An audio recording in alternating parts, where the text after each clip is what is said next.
remarks printed in the Journal. Without objection, so ordered.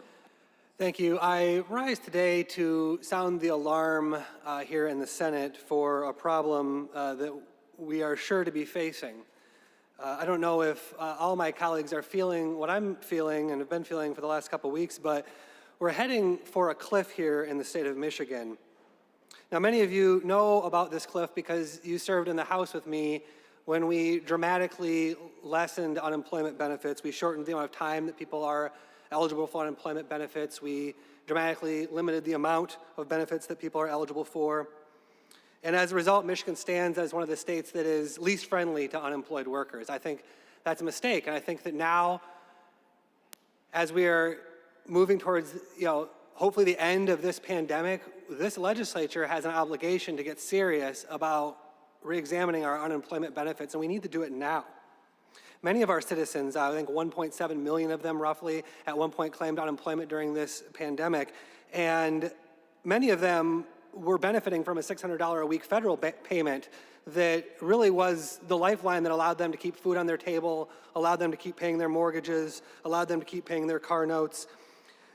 But if it weren't for that federal $600 a week, our residents would be trying to survive on the Michigan maximum of $362 a week. That is not enough. It's not anywhere near income replacement for our citizens. And I am asking my colleagues to all get serious now, because this cliff is coming. Here in about 6 weeks, towards the end of July, we're going to have hundreds of thousands of our residents falling off of that $600 a week federal benefit and falling onto the rocks of Michigan's insufficient, possibly one of the worst in the nation benefits. How are people going to be able to pay their mortgages? How are people going to be able to keep food on their table? How are people going to be able to put gas in their car?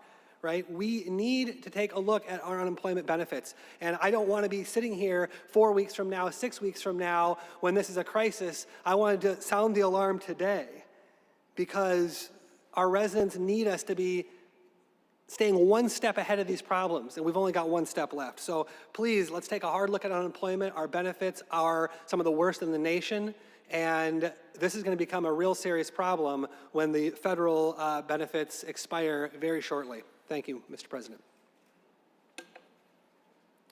Thank you, Senator. The President recognizes the senator from the 2nd District, the Honorable Senator Ollier.